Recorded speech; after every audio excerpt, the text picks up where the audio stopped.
Bonsoir tout le monde. L'enregistrement a débuté pour ce webinaire lié à l'IA et à la plateforme VitaScience. Mais il y a déjà une première question, donc je fais un premier appel. Je suis Guillaume, médiateur à la Fondation C'est Génial pour l'Action et Esprit Code. Donc comment faire pour retrouver tout ça? Je vais retrouver les liens des webinaires qui sont gratuits comme toutes les actions de la Fondation et les replays, un revisionnage, on pourrait dire en français, pour revoir ces webinaires si vous n'avez pas pu y assister.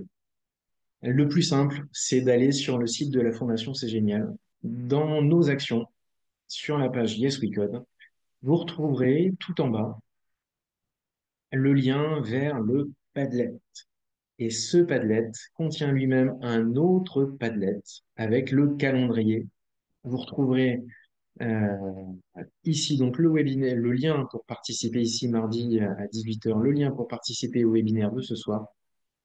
Et à la place, vous retrouverez le lien de visionnage. Donc, c'est à cette même adresse où vous avez les webinaires à venir avec le lien pour vous connecter via Zoom sans inscription particulière. Et à la place, une fois que le webinaire est passé, le lien pour revisionner tout ça. Mais évidemment, il manque le côté interactif et le fait de poser ces questions. Si je reviens sur le site VitaScience, vitascience.com, et le petit symbole nouveau, new, figure à côté de l'IA depuis un certain temps. Et en fait, il y a toujours des nouveautés. Donc, ce petit logo nouveau, il est là depuis largement plus d'un an, parce qu'il y a régulièrement des choses qui sont rajoutées par l'équipe VitaScience. Alors, je vais cliquer dessus. Et donc, il y a cinq éléments. Il y en a deux grandes familles distinctes. La première qui concerne la génération de texte, génération d'images. On en parle beaucoup. Je laisserai Léo présenter ces éléments-là qu'il maîtrise et qu'il connaît beaucoup mieux que moi. Et ce qu'il y a de plus simple à utiliser dans un premier temps, sans doute, c'est d'utiliser des images, donc de prendre une série de photos, d'entraîner un modèle et de pouvoir y associer, si possible, Graal, la carte microbit pour déclencher des actions par l'intermédiaire d'Adacraft. Et éventuellement le mode radio pour déclencher une action sur d'autres éléments. Donc si là, je clique dans un premier temps sur Images, et vous voyez que j'avais déjà fait une première série de photos et d'entraînement, ce qui vous indique que sur le même navigateur, si vous avez déjà pris une série de photos, elles restent au sein du navigateur. J'espère ne pas me tromper, Léo, si je dis que les photos, ouais, je vois un oui, si je dis que les photos sont bien conservées donc dans le navigateur, donc dans le cache, et non pas sur des serveurs X, Y, Z. Donc cette série de photos, donc vous avez, je peux en rajouter, puisque là je pourrais rajouter des données sur celles existantes. Je vois qu'il y a un jeu qui s'appelle Guillaume, original. Deuxième jeu ici qui s'appelle Souris. Donc est-ce que l'IA serait capable de reconnaître de nouveau ma souris? J'ai pris une gourde. Alors, on voit quand même que sur la gourde, il y a certaines, parfois il y a mon visage qui apparaît et je pourrais par exemple me dire, mais et là, est-ce que le modèle a bien été entraîné? Donc la notion de biais pourrait être abordée à ce moment-là, puisque j'ai certes une photo et je peux cliquer sur la photo pour la visualiser et me dire, là, en fait, il n'y a pas que la gourde, il y a aussi le visage. Et donc, si cette photo me convient pas dans l'entraînement du modèle, je pourrais à la main cliquer sur la photo, visualiser l'ensemble et me dire, oui, j'ai pris des photos vraiment que de la gourde. Et puis peut-être que ces photos-là avec mon visage sont pas pertinentes et je vais pouvoir les supprimer. Et je pourrais évidemment supprimer tout le modèle. Mais là, toutes les photos. Mais là, je pourrais en supprimer qu'une seule. L'étape suivante qui est intéressante, c'est d'entraîner, qui est surtout intéressante mais nécessaire, c'est d'entraîner le modèle. Donc, vous voyez ici, en plein milieu, l'icône orange avec le cerveau. Donc, entraîner le modèle, ça dure quelques secondes. C'est assez rapide. Alors, ça peut se faire avec, là, les photos que j'ai prises. Alors, il y a plusieurs moyens. On peut charger des photos que vous avez prises par un autre moyen avec une caméra, un téléphone, autre, et vous vous téléversez les images, vous ajoutez des images par un autre moyen. On peut aussi bien activer la caméra. Donc là, si j'active la caméra, maintenant que j'ai désactivé la caméra via Zoom, je retrouve la caméra ici en direct et je pourrais prendre une photo. Donc je pourrais, en complément des 41 images que j'ai déjà prises de moi avec un t-shirt blanc, je pourrais rajouter et un tour de cou bleu. Je pourrais rajouter une photo là ce soir. C'est toujours Guillaume, mais elle va venir s'ajouter au modèle.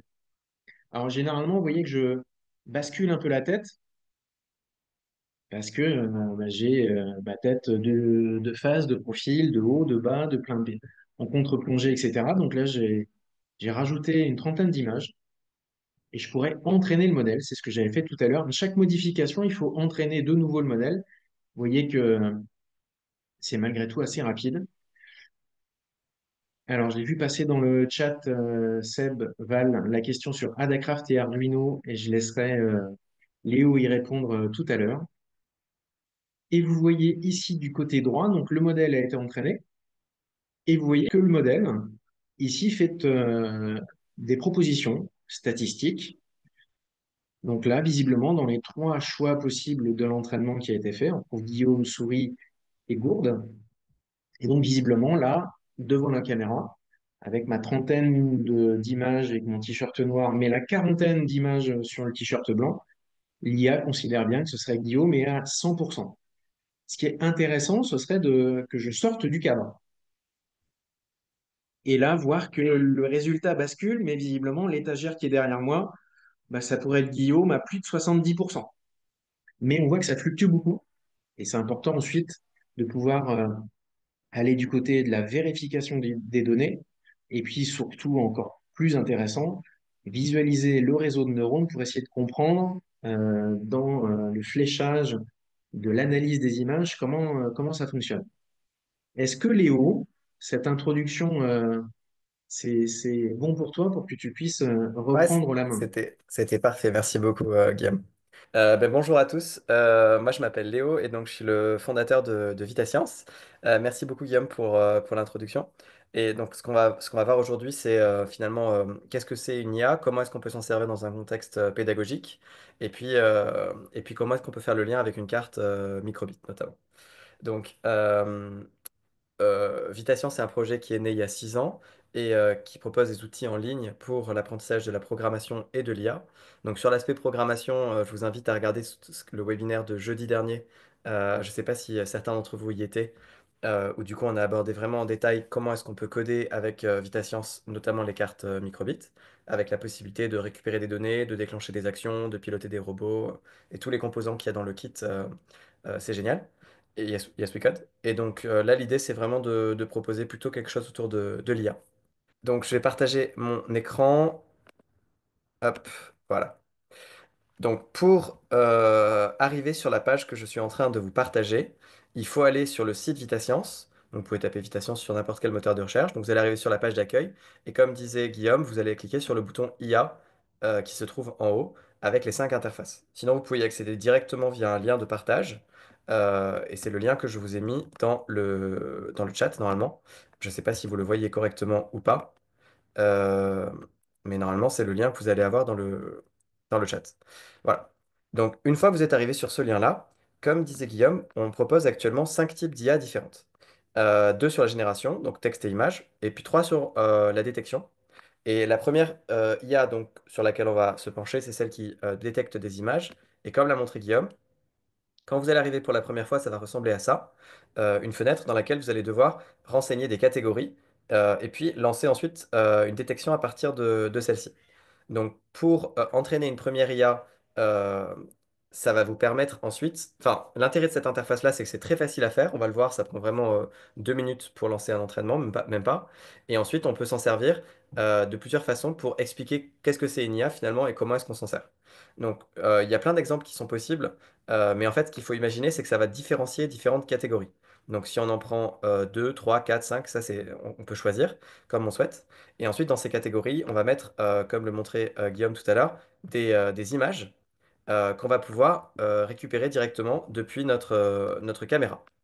Donc là, j'ai ma caméra et je vais pouvoir prendre des photos directement, ou alors téléverser des images qui viennent de mon ordinateur, ou encore parcourir des jeux de données qui sont proposés ici et qui sont les jeux les plus courants de ce qu'on va pouvoir récupérer. Donc on va avoir des insectes, des fruits, des légumes, des animaux, des véhicules, le recyclage, des panneaux de signalisation. Voilà, c'est un peu ces genres de cas d'usage qui en général fonctionnent plutôt bien. Donc, moi, l'exemple que je vous propose qu'on fasse, parce que je sais qu'il marche bien, et même s'il est plus trop d'actualité, c'est de détecter si une personne porte un masque ou non. Et donc, grâce à ça, on peut savoir finalement si une personne porte un masque. C'est un cas d'usage parmi tant d'autres. Donc, ici, je vais faire deux catégories du coup, masque et puis pas masque. Voilà. Donc, pas très original comme nom. Mais voilà, et je vais prendre juste deux catégories.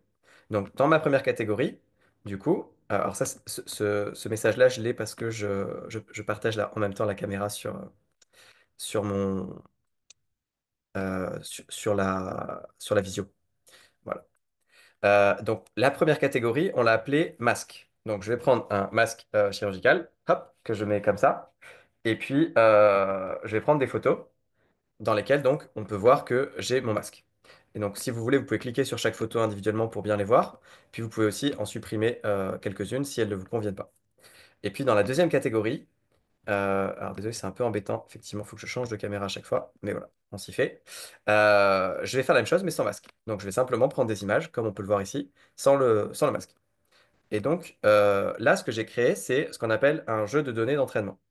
Donc l'IA, pour qu'elle fonctionne, il faut absolument qu'elle ait des données pour s'entraîner. Donc là, j'ai pris d'un côté 8 images, c'est ce qui est écrit ici, et là 6 images. Et donc je les ai catégorisées dans deux catégories, masque et pas masque.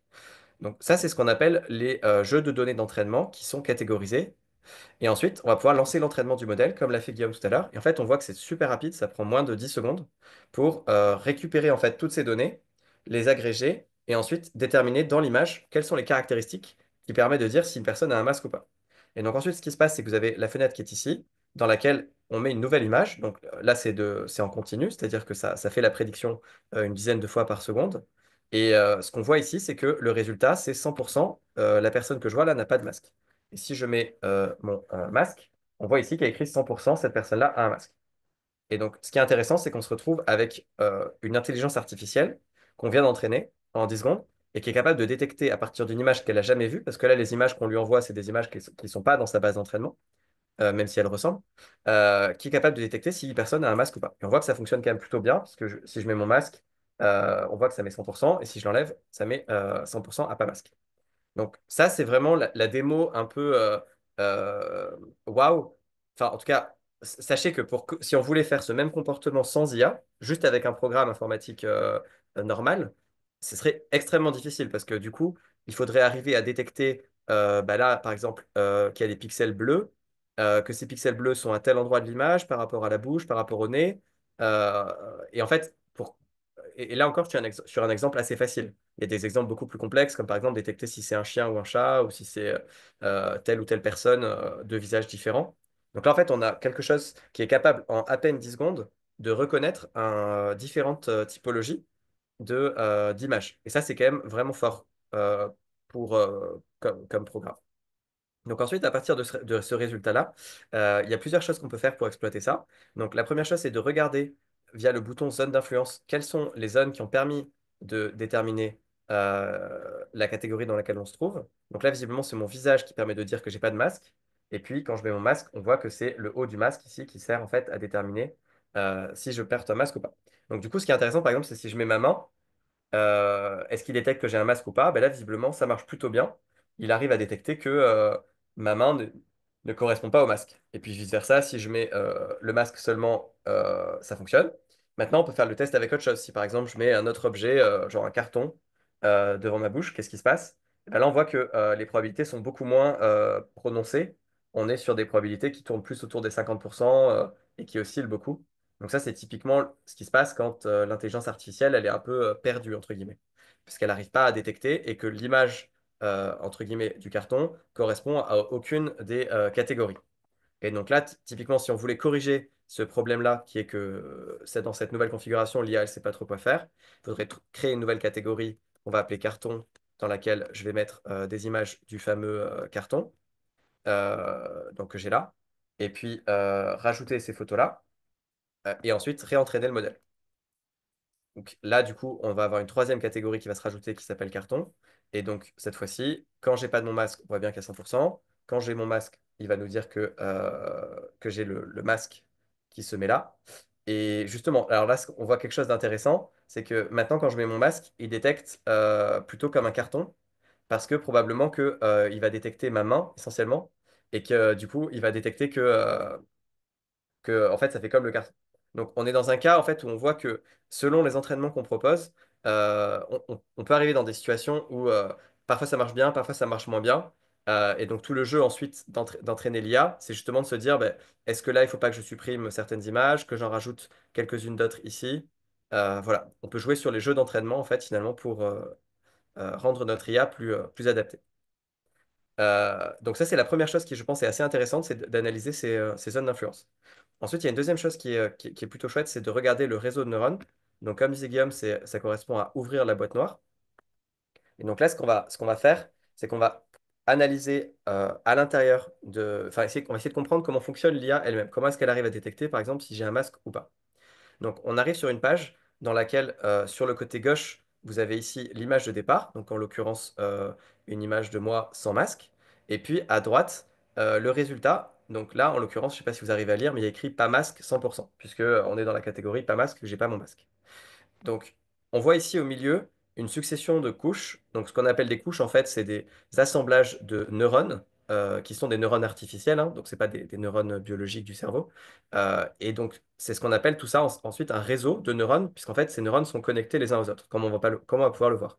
Donc, ça fonctionne par couches, c'est-à-dire qu'en fait, il y a des couches successives. On va d'abord faire passer l'information initiale, donc l'image, dans la première couche, puis ensuite dans la deuxième, la troisième, ainsi de suite. Et donc, en tout, ces couches-là, vous avez le détail, si vous zoomez en bas là, de comment elles sont composées. Donc, combien il y a de neurones dans chaque couche. Euh, et en fait, on voit que les couches ne sont pas de taille égale. Chaque couche a une taille un peu différente. Et en tout, ce qui est écrit en bas, c'est qu'il y a 500 000 neurones dans ce réseau qui sont connectés entre eux. Donc maintenant, si vous voulez aller un peu plus dans le détail par rapport à ça, vous pouvez cliquer sur la vue détaillée et vous allez arriver sur une vue qui est détaillée.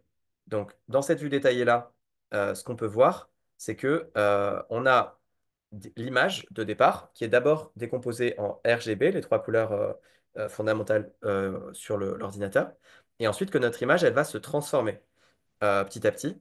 Donc, si on zoome sur une image de la deuxième ou troisième couche, on voit que l'image, elle est modifiée via ce qu'on appelle des filtres. C'est-à-dire qu'on va faire un peu comme si on faisait de l'art, des filtres sur notre image. Et donc, typiquement, ce filtre-là, on voit qu'il va se concentrer sur les formes latérales. Ce filtre-là, il va se concentrer plutôt sur les contours. Voilà, on voit qu'il y a des filtres qui ont chacun des caractéristiques un peu différentes. Et en fait, ce qui va se passer, c'est que l'IA va essayer, enfin, les neurones vont être spécialisés pour différencier tel ou tel élément dans l'image. Et donc, plus on avance, plus ça va être difficile de reconnaître mon visage. Là, on le reconnaît encore un petit peu. Et si j'avance encore un petit peu, à la fin, en fait, on reconnaît plus du tout le visage. On voit que des éléments qui, du coup, correspondent plus à rien pour l'être humain, mais que la machine interprète comme des marqueurs de telle ou telle chose. Donc, par exemple, celui-ci peut vouloir dire que il y a un fort contour en bas de l'image. Ou que Dis-moi, j'ai une petite question. Comment est-ce que tu fais pour zoomer? J'imagine que c'est avec la molette et qu'il oui, suffit alors de c'est cliquer, ça. cliquer, glisser pour se déplacer, c'est ça? Exactement. Sinon, vous avez les boutons plus-moins là, qui font également office de zoom. Et quand vous êtes complètement perdu, vous pouvez cliquer sur le bouton central qui vous remet dans le zoom par défaut, le zoom zéro. Ok, merci. Pas de souci. Voilà. Et, et donc, du coup, à la fin, donc je passe sur la fin, les dernières étapes de notre réseau de neurones. Et bien, en fait, on voit que à la fin, il n'y a plus que deux neurones. C'est ce qu'on voit ici. Et ces deux neurones, c'est est-ce qu'il y a un masque ou est-ce qu'il n'y a pas de masque. Et donc, en fait, quand vous allez maintenant passer la souris sur une couche particulière, vous allez voir les liens avec la couche précédente. Donc là, c'est vraiment pour comprendre comment ça fonctionne. Donc, si par exemple j'ai envie de savoir, donc dans cette image-là précisément, comment est-ce que ça a été calculé, les contours de cette image-là. Vous allez pouvoir cliquer et donc vous allez voir des liens qui sont formés vers la couche précédente. Et donc pour calculer par exemple ce pixel-là au niveau de mon œil, là vous avez le détail du calcul. En fait, les matrices de gauche, là, ça correspond aux données d'entrée de la couche d'avant. Donc, en l'occurrence, les valeurs de l'œil dans la couche précédente, hop, qu'on va multiplier par ce qu'on appelle des poids. Et les poids, vous en avez peut-être entendu parler parce que on parle souvent de poids en IA. C'est ce qui va permettre justement de basculer d'un neurone à un autre. Donc, en fait, c'est des coefficients multiplicateurs qu'on a et qui permettent de. Donc, quand on change ses poids, en fait, quand on réentraîne une IA, on va en fait changer ses poids pour dire, ben, ce neurone-là, on veut qu'il soit connecté de telle façon au neurone suivant, au neurone de la couche suivante. Donc, c'est un peu comme dans le cerveau, quand on apprend des choses, en fait, on ne change pas vraiment le nombre de neurones de notre cerveau, on va plutôt changer l'intensité des connexions entre ces neurones. Ben là, c'est un peu pareil, les poids, c'est un peu l'intensité de la connexion entre deux neurones. Et donc, ce qu'on voit, c'est qu'ici, on a 500 000 neurones. Il y a à peu près 10 millions de connexions. Donc, le nombre de connexions, c'est le nombre de traits que vous voyez en fait sur chaque image. C'est-à-dire que plus on avance, plus le nombre de traits est important. Comme on peut le voir là, si je passe ma souris sur des couches un peu plus avancées, on voit qu'en fait, c'est connecté à l'ensemble des neurones de la couche précédente. Et donc sur les dernières couches, je ne veux pas vous assommer d'informations, mais sur les dernières couches, en fait, on va finalement récupérer des infos pour les condenser. Et à la fin, les tout derniers neurones, en fait, ils vont simplement faire des additions et des multiplications sur les neurones de la couche d'avant. Voilà, donc ça, c'est plus pour comprendre un peu comment ça fonctionne, sans forcément avoir l'ensemble des concepts en tête, mais que les idées à retenir, je pense, c'est qu'on part d'une image initiale, on arrive à la fin sur un résultat qui est un pourcentage selon telle ou telle catégorie, et entre les deux, en fait, on va transformer les images de plein de façons différentes pour extraire des caractéristiques de ces images-là qui vont permettre ensuite de dire, ben, ça correspond plutôt à ça ou à ça. Et donc l'être humain, ce qu'il peut comprendre là-dessus, d'une part, c'est qu'il y a plein d'informations. Donc pour chaque calcul, chaque fois qu'il va déterminer, que l'IA va déterminer si j'ai un masque ou pas, en fait, il y a à peu près 10 millions de calculs qui sont faits au minimum, puisqu'il y a 10 millions de liens entre ces neurones-là.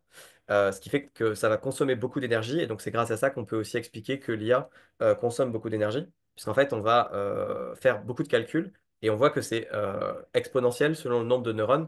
Parce que plus on rajoute de neurones, plus ça va créer des liens entre ces neurones. Et plus on a de liens, plus on a des calculs à faire à chaque fois qu'on veut avoir une prédiction. Et donc, quand vous utilisez un modèle, vous avez peut-être fait attention dans les comparaisons des modèles d'IA génératifs, par exemple ChatGPT et tout, que souvent on parle en nombre de modèles, en nombre de paramètres. Donc, nombre de paramètres euh, LLM. Donc, on va parler tout à l'heure des LLM, donc les modèles de langage. Mais si je tape ce résultat-là, par exemple, ici, on voit que... non, c'est pas ça que je voulais voir. J'essayais juste de trouver un tableau qui nous donne une estimation euh, du nombre de paramètres de différents modèles de langage. Euh, Voilà, ici par exemple. Donc ici, on a plusieurs modèles. Donc vous avez peut-être entendu parler de Llama, c'est celui de Facebook. GPT, c'est celui d'OpenAI. Voilà. Et donc en fait, ces modèles-là, ils ont plusieurs milliards. Donc quand vous voyez par exemple écrit 65B, ça veut dire qu'il y a 65 milliards de paramètres dans ce modèle-là à comparer donc aux fameux 10 millions qui sont là. Donc le modèle de reconnaissance d'image qu'on a ici, il est beaucoup moins gros, beaucoup moins gourmand. Il y a un facteur 1000 entre celui-ci et des modèles de langage textuel qui demandent beaucoup plus de puissance. Et pour les modèles de génération d'images, on va le voir tout à l'heure, c'est encore pire en termes de consommation, en consommation électrique et consommation en eau. Donc, bref, si je récapitule un petit peu avec cette interface d'entraînement d'IA à l'image, vous allez pouvoir à la fois aborder les notions de qu'est-ce que c'est une IA, donc ça permet des capacités qui seraient très très difficiles à faire sans IA, avec simplement un programme simple. Pour créer une IA, il faut des jeux de données d'entraînement qu'on va classifier, qu'on va labelliser. Donc là, par exemple, masque, pas masque. Il faut avoir un entraînement qui là est très rapide, mais sur d'autres modèles d'IA, notamment les modèles de langage, c'est beaucoup plus coûteux en temps et en énergie. Et puis ensuite, ça nous donne des résultats. Donc là, en l'occurrence, c'est une prédiction. Mais ce qu'il faut voir, c'est que pour chaque prédiction, donc là, on fait 10 prédictions par seconde, mais chaque prédiction, ça va faire 10 millions de calculs. Donc là, ça va super vite parce qu'on a des ordinateurs qui, aujourd'hui, sont assez modernes et qui permettent de faire plusieurs millions de calculs par seconde. Euh, mais en fait, ça consomme vraiment pas mal d'électricité forcément pour faire ces calculs-là. Et donc, enfin, voilà, les enjeux énergétiques de l'IA sont vraiment importants. J'avais une question, Léo. Alors, j'en profite, hein, c'est un rappel. N'hésitez pas à allumer vos micros si vous avez des questions à poser vous aussi de votre côté. Est-ce qu'il y a une configuration minimale pour les ordis pour faire tourner ce modèle?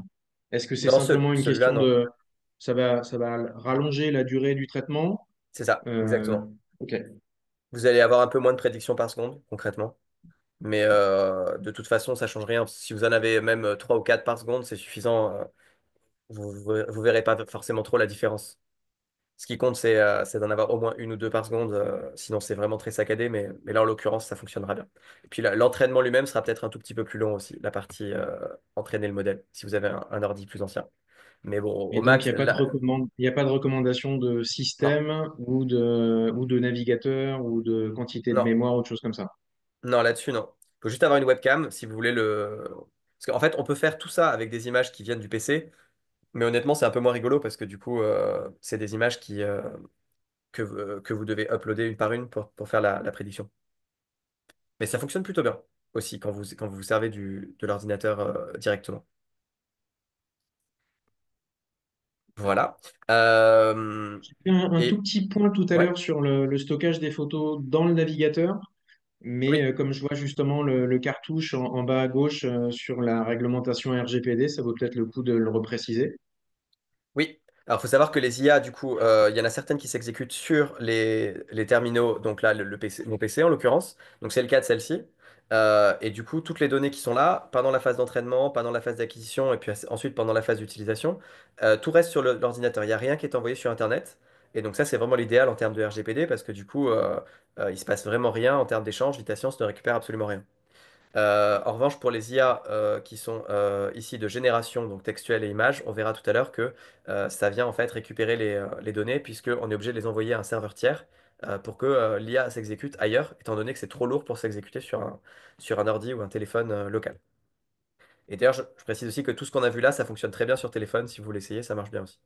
Alors par contre, la visualisation du réseau de neurones sur le téléphone, c'est un peu l'enfer pour la navigation. Donc je vous recommande plutôt de le faire sur PC, ça. Mais c'est plus une question d'ergonomie qu'une question de puissance.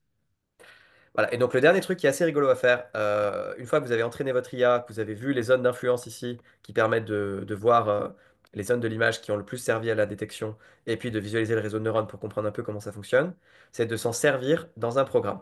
Donc pour ça, vous avez soit Adacraft, qui est la version par bloc, soit Python, soit sinon on peut même transférer sur un microcontrôleur. Donc il y a la possibilité de mettre ça sur une carte programmable, mais là c'est pour aller un peu plus loin et pour faire du coup de l'IA embarquée qui va être directement, par exemple, si vous voulez faire un robot qui va détecter des choses directement sur le robot. Donc là, je vous montre avec Adacraft parce que c'est vraiment plus facile. Donc quand vous cliquez dessus, vous avez deux choix, soit dans le cloud, soit sur le navigateur. Donc dans le cloud, c'est si vous voulez créer un lien et du coup après, vous pouvez transférer ce projet plus facilement à des collègues. Mais par contre, ça demande d'avoir une sauvegarde et du coup, ça demande une connexion. Alors que si vous voulez le faire dans votre navigateur, ça fonctionne beaucoup plus facilement. Par contre, vous ne pouvez pas transférer ça à quelqu'un. Donc là, je vais choisir ça parce que c'est plus facile. Donc quand vous allez cliquer là, vous allez avoir un programme par défaut qui vous est proposé. Donc Adacraft, c'est comme Scratch, c'est une version modifiée de Scratch par VitaScience, qui est un projet open source et qui permet donc d'utiliser Scratch avec des fonctions un peu avancées, mais notamment les fonctions d'IA. Donc de base, on voit qu'on a quelques blocs qui sont générés. Quand le drapeau est cliqué, sélectionner et initialiser le modèle dans la mémoire locale du navigateur, lancer la détection sur la webcam et dire qu'est-ce qu'on voit. Donc si je lance ce programme sans aucune modification, ce qui va se passer, c'est que vous allez avoir le robot qui va nous dire la classe qu'il voit. Alors, je vais juste couper ma caméra sur le PC parce que visiblement, il n'apprécie pas d'avoir ma webcam en parallèle. Hop, voilà. Donc là, ce qu'on voit, c'est que on voit, il y a ma caméra qui s'est mise en arrière-plan derrière le petit bonhomme, derrière le robot. Et à chaque fois que j'exécute, il va dire, bah là, pas masque, ou si je réexécute, masque. Voilà. Donc là, en fait, c'est la même chose que tout à l'heure, c'est la même IA, juste elle est intégrée dans Adacraft. Et donc, le gros intérêt de ça, c'est qu'après, on va pouvoir faire des programmes un peu plus avancés. Donc, par exemple, on peut dire, ça, j'ai envie de le répéter indéfiniment. Donc, déjà, avec juste l'ajout de ce bloc-là, bah, du coup, en fait, il fait la prédiction en continu. Donc là, on voit quand je mets mon masque, il dit masque. Et dès que j'enlève, il dit pas masque. Et ça se fait en continu euh, sans que j'ai besoin de recliquer à chaque fois sur le bouton. Et puis pour aller un tout petit peu plus loin, ce qui est assez rigolo, c'est par exemple de dire si, donc on utilisait un bloc avec bloc égal, donc la classe détectée, donc ce que je vais détecter, c'est égal à masque. Et bien dans ce cas, j'ai envie par exemple que mon robot, il me dise bravo, tu as. Et puis si ce n'est pas le cas, euh, il va me dire mince, mets ton masque. Voilà. C'est juste un exemple. Donc je vais supprimer le bloc précédent qui va me dire là, celui-là, là, j'en ai pas besoin. Hop. Le bloc qui va me dire la classe détectée, j'en ai vraiment besoin, je veux l'enlever. Là, maintenant, ce qui va se passer, c'est que là, il me dit mince, mets ton masque. Et dès que je vais mettre mon masque, il me dit bravo, tu as ton masque. Donc, dès que j'enlève, il me dit mince, mets ton masque, bravo, tu as ton masque. Donc, ça, c'est vraiment un exemple tout bête. Et après, si on veut aller un petit peu plus loin, on peut créer des actions un peu plus avancées. Euh, et donc, notamment, dans les extensions ici, en bas à gauche, vous avez des blocs pour la carte microbit qui se trouve ici. Donc, pour ça, il faut d'abord télécharger un programme dans votre carte. Donc, c'est pas très long, ça prend ça prend une dizaine de secondes. Donc, c'est un fichier hex à hexadécimal à transférer sur votre carte microbit.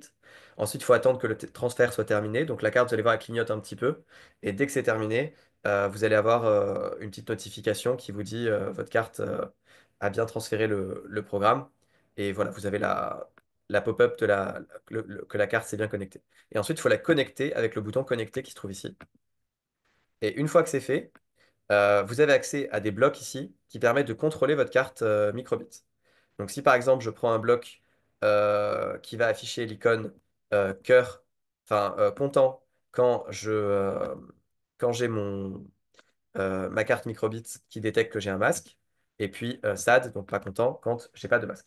Et donc là maintenant si j'exécute mon programme, eh bien je vois qu'en fait selon le... Alors vous la voyez peut-être pas ma carte microbit, je vais juste hop, activer ma caméra sur la caméra ici. Alors, est-ce qu'il veut bien l'activer sur Zoom? Ouais, visiblement, non, il me laisse pas l'ouvrir.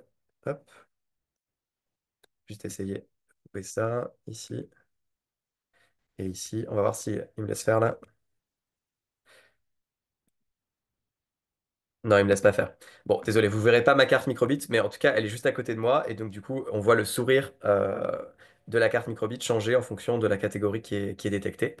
Et par ailleurs, vous pouvez contrôler des choses plus avancées, comme par exemple une LED ou un servomoteur, par exemple, ou envoyer un message par radio. Et donc, c'est ce que disait Guillaume tout à l'heure. Vous pouvez très bien avoir une carte qui est connectée à l'ordinateur, qui va récupérer la détection de quelle catégorie on voit, et ensuite qui va envoyer une seconde carte grâce à la radio. Bah, j'ai vu la catégorie A ou B, et donc déclencher une action en fonction de ce qui est vu, quoi, par exemple. Donc, on peut faire plein de programmes vraiment très amusants avec ça, qui permettent en fait de lier de l'IA à de la programmation. Est-ce que c'est suffisamment clair ou vous voulez que j'aille un petit peu plus loin dans... euh, Je vais laisser les gens réagir, mais il y a déjà deux questions. Une première qui t'a en partie répondu sur le fait de pouvoir faire un lien, mais la question porte sur l'utilisation du M-Bot. Là, on voit bien le sourire et l'icône mhm, triste, donc on se doute que tu es en train de mettre le masque ou de l'enlever. Merci c'est Léo. ça. Mais la question, c'est sur l'utilisation du M-Bot, et donc il faudrait une caméra embarquée pour que le modèle entraîné puisse fonctionner avec le M-Bot. Ouais, c'est ça. En fait, sur le Mbot, soit vous voulez que l'IA elle s'exécute sur l'ordinateur, mais du coup, ça veut dire que enfin, vous n'allez pas mettre votre ordinateur sur votre Mbot, donc ça veut dire que l'IA elle est externalisée, elle n'est pas embarquée. Soit sinon, il vous faut effectivement embarquer l'IA sur le Mbot.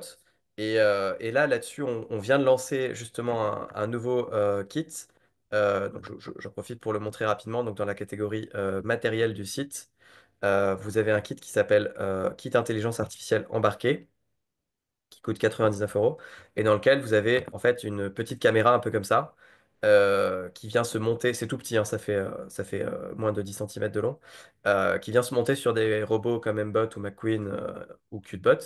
Et en fait, on peut ensuite mettre l'IA qu'on a entraîné tout à l'heure sur cette carte, sur cette caméra-là, qui a un écran derrière, et pouvoir récupérer les résultats via une prise Grove sur le côté, qu'on va pouvoir brancher ensuite sur une microbit ou sur un Mbot. Ouais, donc c'est une des solutions possibles. La Lens permet de faire ça aussi, sauf que pour l'instant, on n'arrive pas à faire en sorte qu'une IA entraînée sur VitaScience puisse aller sur la Lens. À terme, peut-être que ce sera possible, mais pour l'instant, on n'y arrive pas. Donc ça, Et, si vous voulez vraiment de l'IA embarquée, au sens l'IA s'exécute sans ordinateur sur le robot. Mais dans un premier temps, il y a plein de projets qu'on peut faire avec l'IA qui s'exécute sur le navigateur et qui transmet les données en temps réel à la carte. il y a deux questions liées à Adacraft. Lorsque l'entraînement a besoin d'être modifié, ça veut dire il faut revenir pour réécrire le programme ou refaire l'entraînement. Et l'autre question liée, c'était il faut d'abord faire l'entraînement, puis transférer sur Adacraft. Euh, Ouais, je vois la question. En fait, quand vous avez, enfin, c'est deux choses un peu décorrélées. C'est-à-dire que d'un côté, vous avez le programme Adacraft qui va sélectionner le dernier modèle que vous avez entraîné. Et de l'autre côté, il y a l'interface d'IA, donc je réouvre, hein, qui va en fait stocker le dernier modèle que vous avez entraîné. Et donc, si je change mon modèle, là par exemple, que je rajoute une troisième catégorie, je ne sais pas comment je vais l'appeler, test, voilà, et que je mets dedans quelques images dans lesquelles je me fais comme ça, voilà. Je réentraîne mon modèle.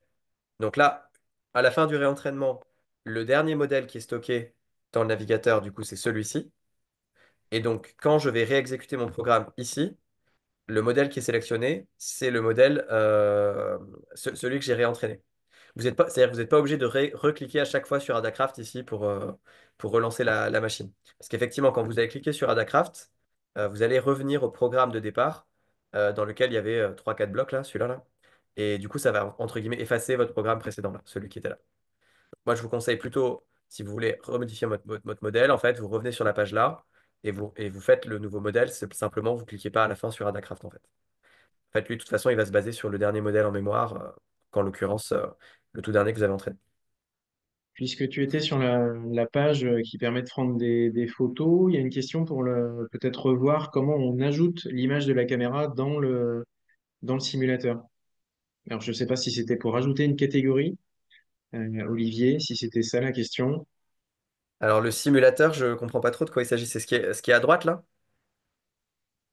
C'est ça? Dans Adacraft? C'est ça ce que vous appelez le simulateur? Oui. Oui, c'est En fait, ça. c'est automatique. Dès que vous utilisez un bloc qui s'appelle lancer la détection de l'image dans la webcam, normalement, ça s'affiche à droite. Si c'est pas le cas, c'est qu'il y a un petit souci avec votre webcam, sachant que la webcam ne peut pas être utilisée à deux endroits différents. C'est ça qui est un peu ennuyeux. Enfin, vous pouvez vous en servir en même temps ici et là, parce que c'est vitascience.com.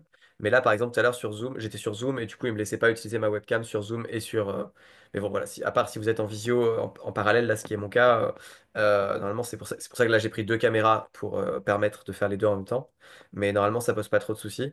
Et sachez que dans la catégorie IA image, vous avez aussi un bloc qui s'appelle activer ou désactiver la webcam. Donc de base, elle est activée, mais on peut aussi la désactiver. Donc là, si j'exécute ça, ça va supprimer la webcam. Enfin, elle revient juste après parce que je lance la détection, mais enfin, bon, voilà.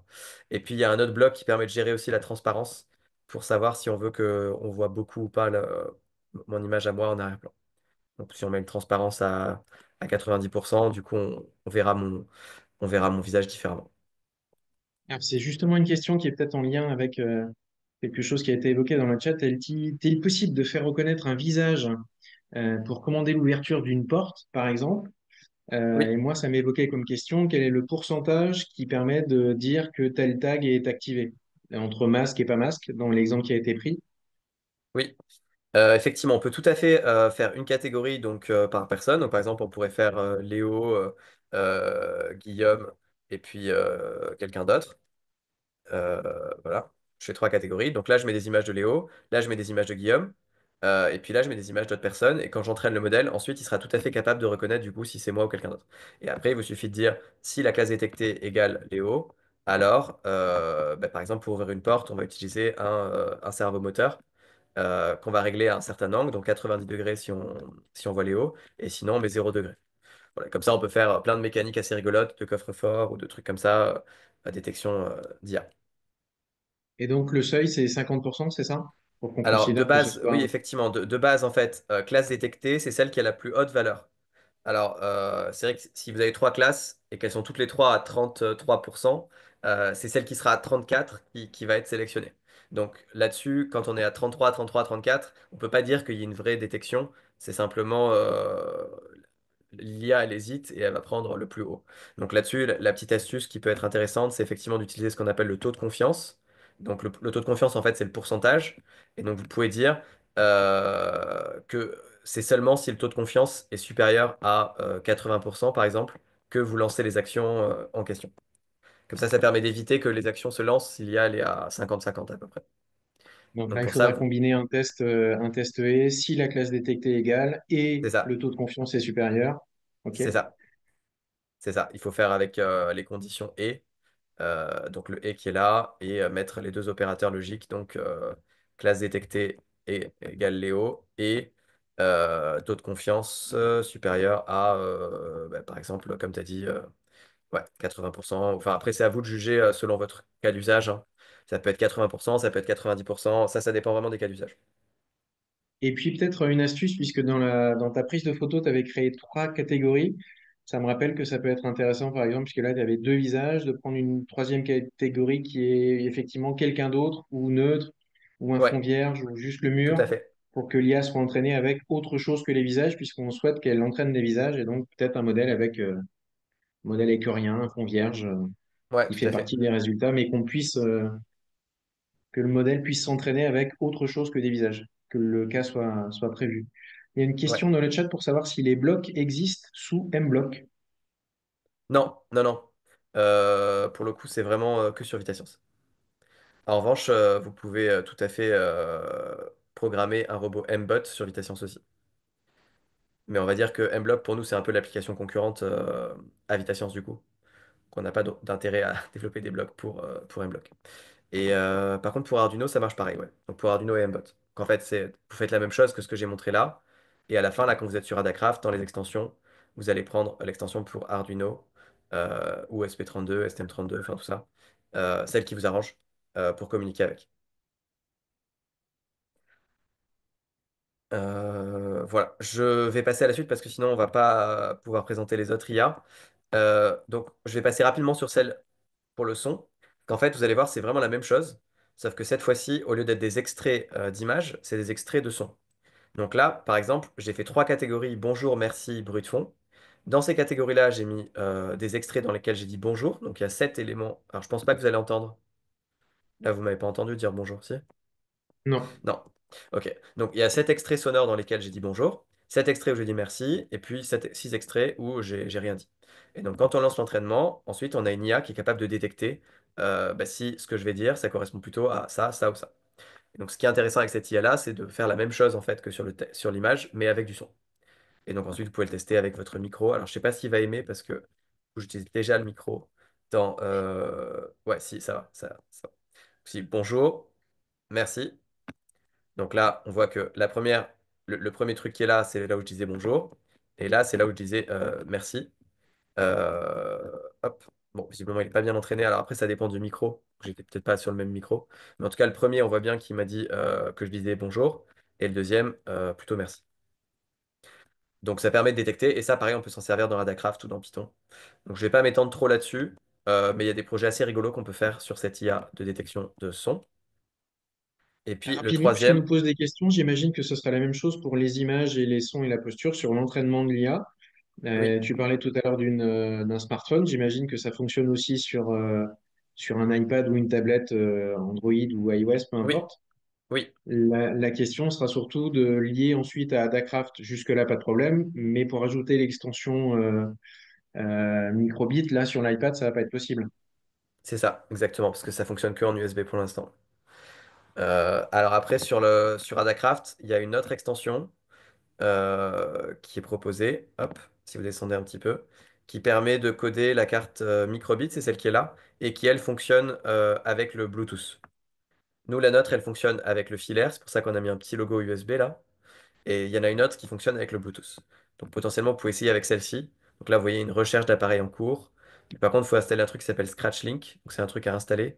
Et après, il faut vérifier le Bluetooth. Bon, c'est un petit peu moins évident. C'est pour ça que nous, on privilégie pas ça. Mais ça marche pas mal.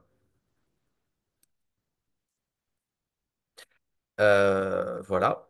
Et donc, la troisième interface de détection qui est proposée, c'est celle pour les postures, dans laquelle, en fait, toujours le même concept. Donc, on peut mettre des postures. Donc là, en l'occurrence, c'était pour détecter YMCA. Et donc, du coup, pour ceux qui sont adeptes des années 80, le Y, donc, c'est quand on lève les deux bras. Et donc, en fait, on voit qu'on a un petit trait qui se met automatiquement sur les bras et sur les yeux. Et donc, pour d'autres postures, on voit que ici, les bras sont reconnus. Et en fait, c'est la même chose que sur l'image, sauf qu'on a des traits en fait qui se mettent.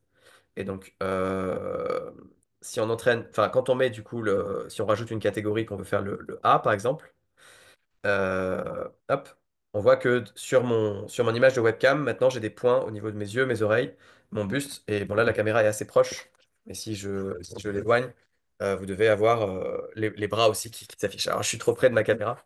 Mais donc, ça permet de détecter les positions.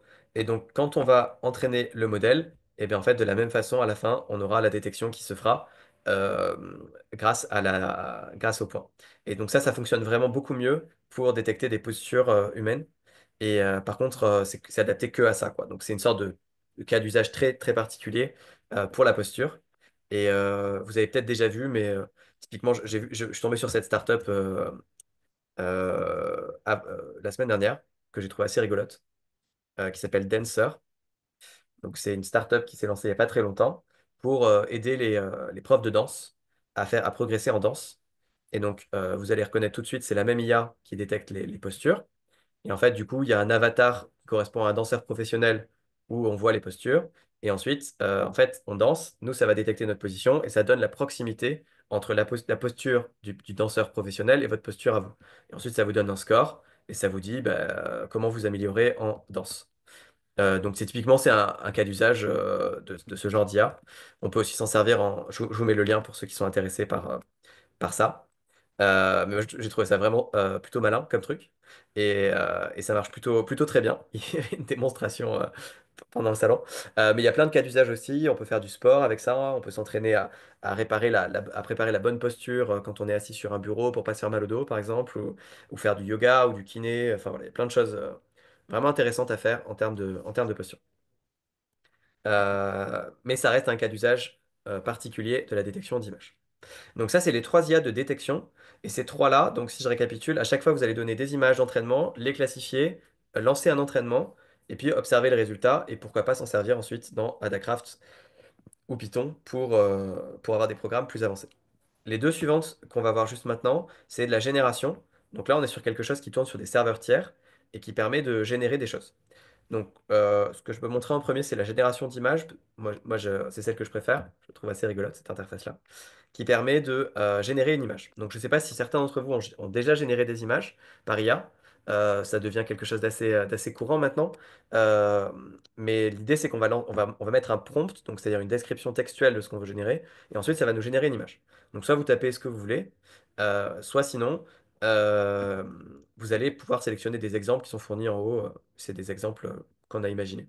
Donc là, par exemple, un paysage de montagne avec un lac en automne, style impressionniste. C'est juste un exemple pour s'inspirer. Donc quand je clique sur envoyer, ça va en fait créer mon image. Donc là, en l'occurrence, celle que j'ai demandée, qui se trouve en bas. Et puis, ça va nous montrer toutes les étapes intermédiaires pour créer cette image. Donc, on va partir d'un bruit complet, c'est-à-dire de pixels complètement aléatoires où ça ressemble vraiment à rien du tout. Et puis ensuite, on va avoir cette image-là qui va progressivement s'approcher de son résultat final qu'on voit ici. Et donc, ce concept de création, enfin, ces étapes-là, c'est vraiment comme ça que l'image se crée. Et donc là, je vais pas avoir le temps de détailler le concept en détail, mais il y a une vidéo qui est fournie ici, qui est faite par Science Étonnante et qui explique justement en détail comment est-ce qu'on crée des images par IA. Euh, Ce qui est intéressant avec cet outil-là, du coup, c'est d'une part de créer des images, quoi, parce que, enfin, il n'y a pas beaucoup d'autres sites qui permettent d'utiliser gratuitement de la création d'images. Donc ça déjà c'est un truc sympa. Et par ailleurs, ça permet de comprendre comment ça fonctionne grâce à ces étapes et de vraiment observer le mécanisme de diffusion, c'est comme ça que ça s'appelle, qui amène à l'image finale. Il y a aussi une autre façon d'utiliser ça qui est assez rigolote, je trouve, c'est de l'utiliser dans Léo, Adacraft. si on Oui. relance le même prompt, la même phrase, est-ce qu'on aura une image différente? Alors ça dépend si vous gardez les mêmes paramètres. Donc, j'ai pas précisé, mais on peut changer la taille de l'image, on peut changer son style aussi, et puis on peut changer le modèle, même si pour l'instant on n'en a qu'un seul, mais on aura plusieurs modèles d'IA. Si vous gardez le même prompt, en fait, ça dépend de l'image qu'on va proposer en step 1, qu'on appelle la seed, donc la graine. Si c'est la même graine avec tous les mêmes paramètres, oui, ça donnera la même image. Si par contre on change la graine initiale, ça changera l'image. Là, en l'occurrence, pour l'instant, on n'a pas mis le choix de l'image initiale, on l'a pas mis. On a fait ça pour limiter la consommation énergétique et économique de notre IA. C'est-à-dire que si vous mettez exactement le même prompt avec les mêmes paramètres, vous allez retomber sur la même image, donc la mienne ici, là, qui correspond du coup à l'image, et on donne à tout le monde la même, et on ne fait pas appel au même serveur d'IA. Ça réduit fortement l'empreinte écologique et économique de génération, et puis globalement, ça revient un petit peu au même, parce que ce que vous auriez eu en changeant l'acide, c'est la même image, mais avec juste le lac pas au même endroit, la montagne pas au même endroit, mais c'est un peu le même concept.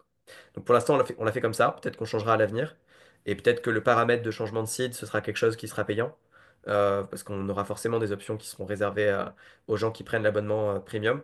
Mais en tout cas, comme on a pour objectif de maintenir la gratuité sur l'interface de base, c'est une optimisation qu'on a faite. Par contre, si vous changez un petit peu le prompt, donc là, si par exemple je mets style dessin, là forcément vous allez avoir quelque chose de très différent normalement qui va sortir. Enfin, très différent, du coup, pas tant que ça, mais c'est pas la même image. Euh, donc voilà. Euh, Si on veut accentuer, on peut mettre style dessin noir et blanc par exemple. Je sais pas si ça va, je sais pas si ça va bien marcher ou pas. Ça après, il faut expérimenter, hein. Est-ce qu'il va bien comprendre que je tends quelque chose de noir et blanc? Ouais, là, il l'a bien compris. Ouais, donc là, on a une image qui est bien en noir et blanc. Et cette image-là, je pense que, bah, sauf si quelqu'un a tapé exactement la même chose que moi, mais sinon, cette image-là n'était jamais sortie auparavant. C'est la première fois. Ce qui est assez intéressant pour aller un tout petit peu plus loin et que je trouve assez rigolo, c'est qu'on peut s'en servir dans Adacraft. Donc, vous pouvez l'utiliser soit comme arrière-plan, soit comme sprite. Donc là, celle-ci, c'est plutôt un arrière-plan. Donc, si je clique là, il va me demander de crop un peu le truc, quoi, pour que ce soit bien adapté à la bonne dimension de l'image. Et là, du coup, ça devient votre arrière-plan dans Adacraft. Et après, pour aller un tout petit peu plus loin, vous pouvez aussi créer du coup un personnage. Donc, si je reviens sur la page précédente, on peut dire par exemple un, euh, un petit ours euh, brun qui tient, je sais pas, Une qui pomme, tient un robot, une une banane, un pomme, pot de voilà. miel. Et là, il faut bien préciser arrière-plan blanc, si vous voulez éviter qu'il y ait un arrière-plan. Donc là, normalement, on va avoir un petit ours. Pendant le calcul qui est assez rapide, est-ce que je pose la question du droit d'auteur? Parce que je vois qu'on peut Ouais, télécharger les images. Est-ce ouais. qu'elles sont réutilisables? Bah, il y a un peu un flou juridique en ce moment sur ça, en termes de droit. Pour l'instant, vous n'avez pas la propriété intellectuelle des images que vous générez. Elles appartiennent normalement au logiciel qui a lancé la détection. Après, du coup, qui en est vraiment propriétaire, c'est un peu le bazar pour l'instant. Donc, moi, je vous recommande de ne pas dire que c'est vos images et de bien préciser à chaque fois que c'est des images générées par IA. Après, concrètement, il y a un flou juridique là-dessus qui va être, je pense, éclairci bientôt, mais qui pour l'instant fait un peu débat. Donc là, on a l'image qui est générée et du coup, dans Adacraft, on peut s'en servir comme objet. Et dans ce cas-là, ce qu'il peut faire, en fait, c'est qu'il y a un outil qui va retirer l'arrière-plan automatiquement. Là, on voit que ça se retire tout seul avec une notion de seuil. Donc, si vous mettez le seuil trop haut, il va supprimer carrément l'objet. Et s'il met trop bas, il y a l'arrière-plan. Mais du coup, c'est à vous de juger le bon seuil. Et quand vous allez cliquer sur Utiliser ensuite, normalement, vous vous retrouvez avec du coup votre objet comme sprite qui se trouve ici. Et après, bien sûr, vous pouvez mettre aussi l'arrière-plan. Enfin voilà, vous pouvez toujours, enfin, de toute façon, vous pouvez aussi, si besoin, télécharger l'image ici et puis la réimporter ensuite dans Adacraft directement via ce bouton Importer un sprite ou importer un arrière-plan. Mais ça peut donner des idées de créer des jeux vidéo, par exemple, avec des IA, avec des images générées. Et donc, pour finir, la dernière IA qu'on n'a pas vue, c'est la génération de texte, où là, le concept, c'est que vous allez avoir la possibilité de tester une IA de génération de texte.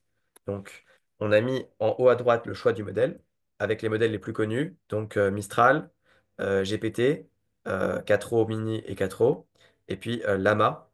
donc qui sont les modèles respectivement de Mistral, OpenAI et Facebook. Euh, Là-dessus, on a mis une limitation, c'est-à-dire que vous avez certains modèles qui sont gratuits et puis certains modèles qui nécessitent la licence premium de Vita Science. Là encore, dans une logique de faciliter enfin, d'avoir un modèle économique qui tient la route, quoi. Et justement, là, on a affiché le nombre de paramètres. Donc, le nombre de paramètres, si vous vous souvenez de ce qu'on a dit au début, c'est le nombre de liens entre les neurones du modèle. Et donc là, on voit que par exemple, le 4 mini, il en a 8 milliards, alors que le 4 il en a 170 milliards. Donc forcément, ça consomme plus, ça coûte plus cher, mais les résultats sont meilleurs parce que c'est un modèle qui, entre guillemets, est plus intelligent. C'est comme si vous aviez un cerveau avec plus de synapses. Pas forcément plus de neurones, mais plus de synapses, qui sont les liens entre les neurones. Et donc là, pareil, entre le 3 et le 3.1, on voit qu'on passe de 70 milliards à 400 milliards. Et voilà. Et Donc en selon parallèle, du coup, le ouais. contexte qui, lui, est exprimé en token, ça signifie quoi? Alors le contexte, c'est quand vous posez une question à l'IA, par exemple, je m'appelle Léo et je travaille pour Vita Science, et puis après vous allez continuer la discussion, l'IA va se souvenir que je m'appelle Léo dans sa mémoire pendant un certain nombre de tokens qui correspond à sa fenêtre de contexte. Et donc si je lui parle pendant trop longtemps, en fait, elle va oublier que je m'appelle Léo. Vous avez peut-être déjà observé ça sur ChatGPT, à l'époque, il y avait un contexte assez petit. Donc là, maintenant, le ChatGPT moderne, il en a 16 000 et 128 000, respectivement. Mais avant, il n'avait que 3 000. Et 3 000 tokens, ça correspond à peu près à 1 000 mots. 1 000 mots, c'est pas tant que ça, hein, c'est une ou deux pages de texte. Donc en fait, il suffisait de lui envoyer l'équivalent de une ou deux pages de texte et il oubliait le début de la conversation. Donc ça, c'est ce qu'on appelle le contexte. Plus le contexte est grand, plus il va se souvenir d'une certaine longueur de conversation. Et les modèles les plus gros, ils ont maintenant plusieurs centaines de milliers de tokens en contexte. Donc, c'est-à-dire qu'on peut leur donner un livre entier. Par exemple, on peut donner Harry Potter en entier et lui demander comment s'appelle, enfin, qu'est-ce qui se passe au chapitre 3 et il saura tout à fait vous répondre. Parce qu'il aura ça dans son contexte. Et pareil, vous pouvez lui donner du coup l'équivalent d'un PDF entier qui correspond par exemple au programme scolaire de niveau cycle 4. Et ensuite, il va être capable de vous dire. Enfin, vous pouvez poser des questions très très précises sur ce programme et il sera capable d'y répondre parce qu'il aura l'ensemble des infos dans son contexte. Donc ça, c'est important en fait de savoir la taille du contexte du modèle. C'est un paramètre vraiment important. Plus le contexte est élevé, enfin plus le contexte est grand, plus vous pouvez donner d'informations en mémoire de travail à votre IA. C'est un peu l'équivalent de la mémoire à court terme. Je sais pas si quand par exemple vous recevez un SMS avec des codes d'activation, là, on reçoit souvent ça maintenant de nos jours. Quand vous faites un paiement en ligne, par exemple, il y a 5 chiffres ou 6 chiffres à copier et à taper sur le site.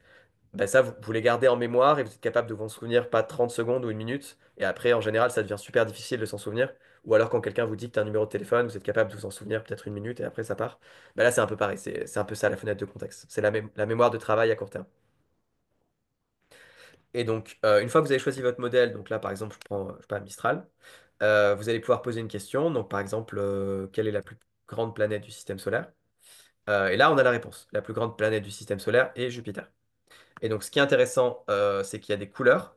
Ces couleurs correspondent enfin, en fait, on peut voir les différents tokens. Donc, un token, ça correspond soit à un mot entier, soit à un petit bout de mot. Et quand on clique dessus, on peut voir que on a la probabilité associée à chacun de ces tokens-là. Donc, en fait, quand on pose la question quelle est la plus grande planète du système solaire, le premier token qui vient après, c'est soit l'A, soit la lettre J. Et en fait, on voit les pourcentages associés. Et donc, si on veut, on peut cliquer sur le deuxième pour voir régénérer la phrase en remplaçant le token là par J. Et donc là, en l'occurrence, la phrase ça aurait été Jupiter est la plus grande planète de notre système solaire. Donc en fait, c'est assez logique. Et donc, typiquement, le Jupiter, après le J, ben là, il est à 99,99% de chance parce que ben comme la réponse est Jupiter, il va quasiment forcément sélectionner ce token-là. Et donc comme ça, vous pouvez en fait comprendre comment ça fonctionne un modèle de langage. Ce qui se passe, c'est que ça va générer token par token pour donner un texte qui est cohérent dans son ensemble. Après, je ne sais pas dans quelle Est-ce, mesure vous avez vu des vidéos ou des explications sur vraiment le fonctionnement d'un modèle de langage, Euh, mais ça permet en fait d'expliquer ça facilement grâce à cet outil. est-ce qu'il y a moyen, Léo, de zoomer peut-être un peu dans la fenêtre pour mieux voir les pourcentages que tu nous indiquais avant de jouer sur... merci beaucoup. sur les paramètres du pourcentage d'aléatoire et les couleurs pour voir les propositions que tu vas nous montrer ensuite. Ouais, tout à fait. Ben là, tout à l'heure, j'ai cliqué sur le La de la plus grande planète du système solaire. Et là, on voit que c'était un token qui était à 99,67%, donc très probable. Et le deuxième plus probable, c'était J à 0,32%. Donc l'IA a sélectionné le premier comme étant celui que on a mis dans le texte, mais ça aurait très bien pu être J. Et donc si ça avait été J, la phrase alternative aurait été celle-ci, à savoir Jupiter est la plus grande planète de notre système solaire. Ce qui est aussi correct.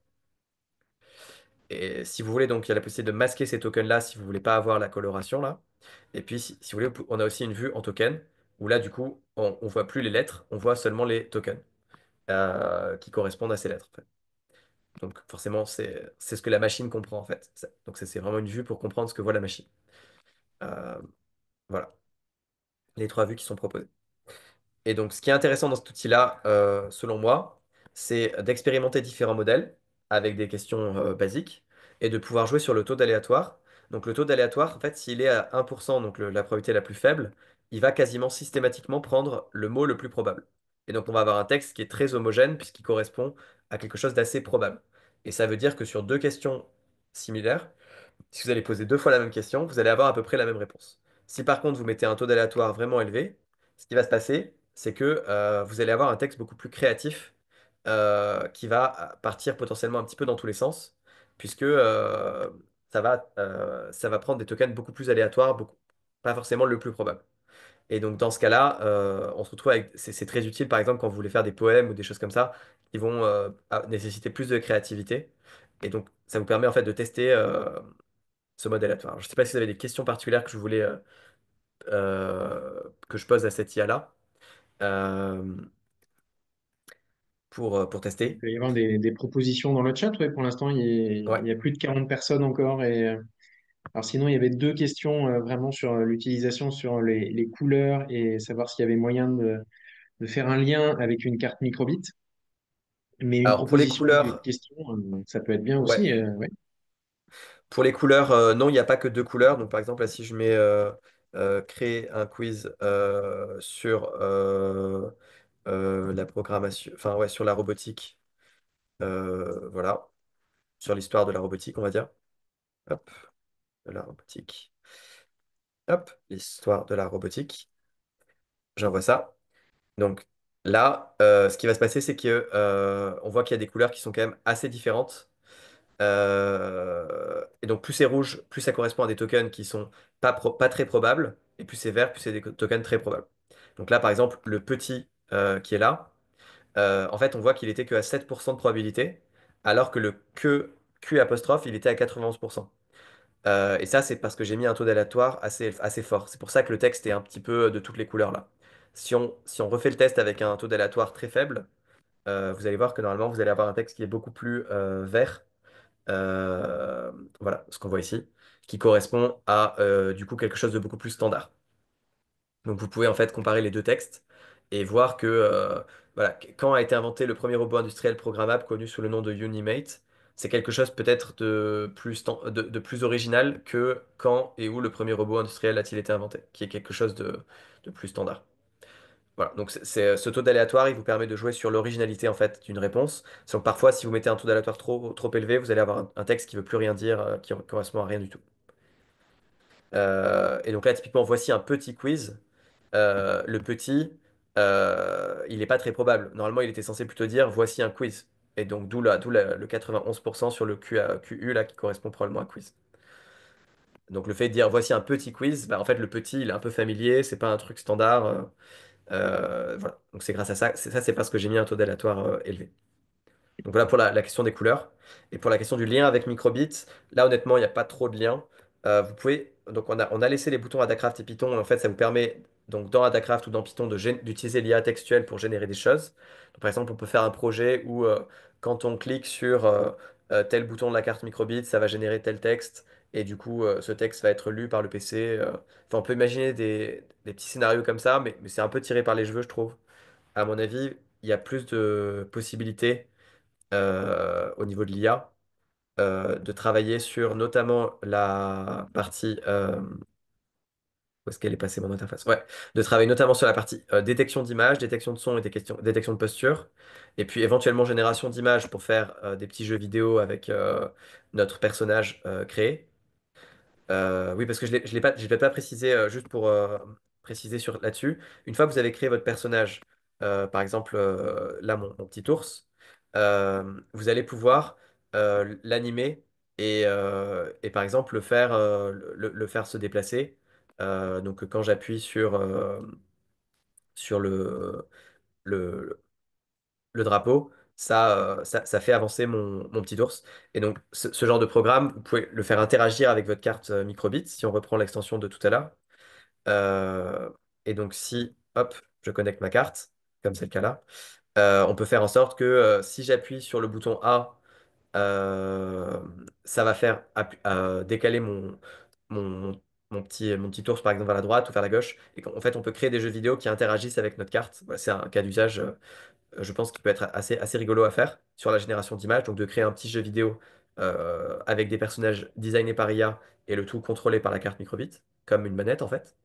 Et puis sur la génération de texte, par contre, là, c'est un peu plus tiré par les cheveux, je pense, de se servir de ça dans un contexte de microbit. Mais bon, si vous avez peut-être des idées qui viennent. Sinon, on peut s'en servir simplement pour expliquer bah, qu'est-ce que c'est une IA et puis avoir accès à une IA textuelle, là encore gratuitement, euh, avec différents modèles qui sont disponibles.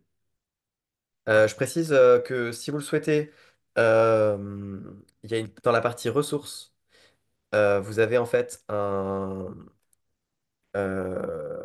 tout un ensemble de kits pédagogiques, enfin pardon, de contenus pédagogiques qui sont disponibles. Donc là, ici, il y en a un qui s'appelle si on tape intelligence, juste pour vous montrer, dans la barre de recherche, vous allez avoir notamment deux contenus qui me semblent vraiment intéressants. Un premier qui est sur l'intelligence artificielle embarquée. Donc là, c'est vraiment quand vous voulez mettre sur le robot. Et donc, on a tout un livret pédagogique qui fait 50 pages pour expliquer comment se servir de cet outil-là et comment est-ce qu'on peut mettre une IA donc sur un robot en déporté. Donc, je vous invite à regarder ça si c'est ça qui vous intéresse, avec notamment des exemples pour reconnaître, par exemple, des fruits et légumes ou des visages, tout ça sur une carte embarquée ou des panneaux, voilà, avec des exemples de programmes. Et sinon, vous avez l'autre que je montrais juste avant, livré, qui est lui pour faire de l'utilisation plutôt avec une carte microbit et sans avoir forcément la notion d'embarquer, donc vraiment pour que ça s'exécute dans le navigateur. Donc c'est le deuxième lien qui se trouve ici. Et là, celui-ci, le livret fait 68 pages et vous avez des explications sur comment se servir d'une caméra pour faire de l'IA avec la carte microbit. Et là, il y a plusieurs exemples qui sont fournis, donc notamment reconnaissance de femmes et d'hommes pour introduire la notion de biais de genre. Il y a aussi faciliter le tri sélectif, donc pour reconnaître papier, emballage, verre et papier, donc pour détecter comment faire notre tri sélectif. Il y en a un autre pour créer une manette de jeu, un autre pour créer un robot, et puis un dernier pour faire de la sécurité routière, pour détecter si on est en train de regarder notre téléphone, en train de s'endormir ou si tout va bien, et du coup mettre une alarme pour éviter qu'on s'endorme au volant et qu'on ait un accident. Et puis un dernier pour faire un garage intelligent qui va détecter si c'est la bonne voiture et ouvrir le garage, la porte du garage seulement si c'est la bonne voiture qui est détectée. Donc tout ça, c'est disponible gratuitement sur licence Creative Commons, donc librement utilisable, sur la page ressources de VitaScience. Je vous invite à regarder ces contenus-là. Et puis, comme je disais, si dans la partie matérielle, vous avez également des kits pédagogiques, donc ça, c'est payant. Il y en a un sur l'IA qui contient une webcam et une carte microbit, et puis un second sur l'IA embarquée qui contient la carte qui permet donc justement d'exécuter l'IA sur des mbots ou des MacWin.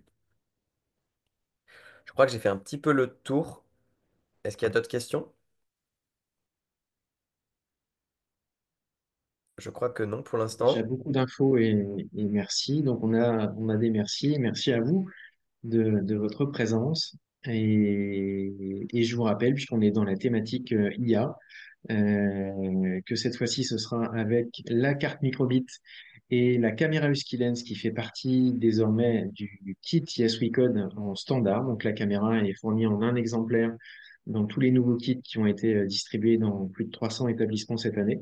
Donc, on se retrouve le jeudi 7 novembre, donc après les vacances, à partir de 18 heures pour un webinaire dédié à l'utilisation de la caméra et de la carte microbit, mais vraiment sur l'IA et donc la caméra Husky qui fait partie du kit. Et une seconde session sur l'IA avec toujours un peu de caméra Husky et la carte microbit. Et on aura également la présence d'enseignants. Ce sera donc le mardi 12 novembre à 18 heures, des enseignants qui ont utilisé la caméra dans un projet qui a été lauréat l'an dernier dans notre concours de vidéo de projet. Et je vous ai remis dans le chat le questionnaire traditionnel. Et c'est pas une formule usurpée. Je dis merci d'y consacrer 30 secondes. Et il y a vraiment 30 secondes, pas plus. Des étoiles, ce qui vous a plu, moins plu. Et quelles que soient vos réponses, que vous ayez été totalement satisfait ou qu'il y ait des petits points d'amélioration, on est preneur de tout ça. Merci beaucoup en tous les cas de votre présence, de votre participation, de vos questions.